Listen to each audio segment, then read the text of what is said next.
দর্শক, এই মুহূর্তে সিলেট ওসমানী বিমানবন্দর আছেন সহকর্মী প্রত্যুষ তালুকদার, তিনি আমাদের সাথে যুক্ত হচ্ছেন।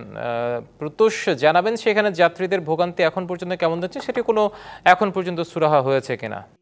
আসলে কিছুক্ষণ আগে অর্থাৎ রাত 9:22 থেকে সিলেট ওসমানী আন্তর্জাতিক বিমানবন্দরের যে বিমান চলাচল সেটি কিন্তু স্বাভাবিক হতে শুরু করেছে এবং এরই মধ্যে কিন্তু বেশ কয়েকটি বিমান ছেড়ে গেছে।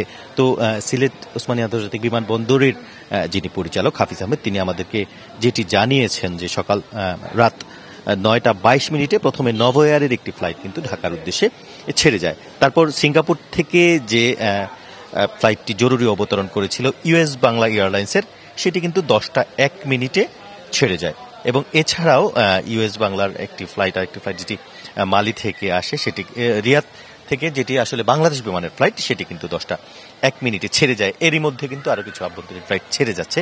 তো কিছুক্ষণের মধ্যে মালি থেকে আসা জরুরি অবতরণ করেছিল যে একটি ফ্লাইট 6:15 সেটি কিন্তু কিছুক্ষণের মধ্যে ছেড়ে যাবে। এছাড়াও অন্যান্য যারা যাত্রী রয়েছেন তাদেরকে কিন্তু এরই মধ্যে ঘোষণা দেওয়া হচ্ছে, তাদেরকে আসলে যথাযথ তাদের প্রয়োজন অনুযায়ী তাদেরকে ভেতরে গিয়ে আসলে তাদের ফর্মালিটি সেরে রাখার জন্য।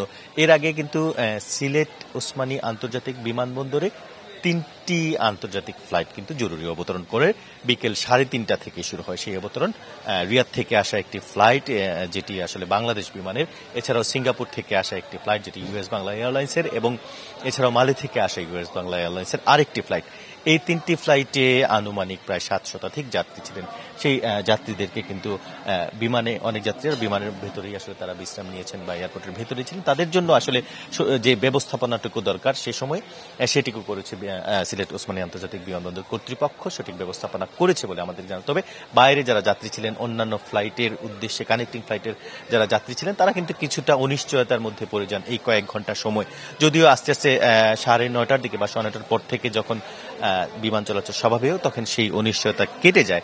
এই মুহূর্তে আসলে তেমন একটা যাত্রী কিংবা যাত্রীর স্বজন নেই। তারপরে যে সকল ফ্লাইটের যাত্রী রয়েছেন তারা আসছেন এবং ভেতরে যাচ্ছেন এবং একে একে আসলে তাদের স্বজনরাও তাদেরকে বিদায় দিচ্ছেন। তো সবকিছু মিলিয়ে যে বিষয়টি বলা যাচ্ছে যে কিছুক্ষণের মধ্যেই আভ্যন্তরীণ রুটের কিংবা আন্তর্জাতিক রুটের যে সকল বিমান এখানে জরুরি অবতরণ করেছিল কিংবা এখানে যাত্রা স্থগিত ছিল, সেগুলো কিন্তু পুরোটাই স্বাভাবিক হয়ে যাবে বলে স্থানীয় কর্তৃপক্ষ আমাদেরকে জানিয়েছে। তো এই ছিল সিলেট ওসমানী আন্তর্জাতিক বিমানবন্দরের সর্বশেষ আপডেট।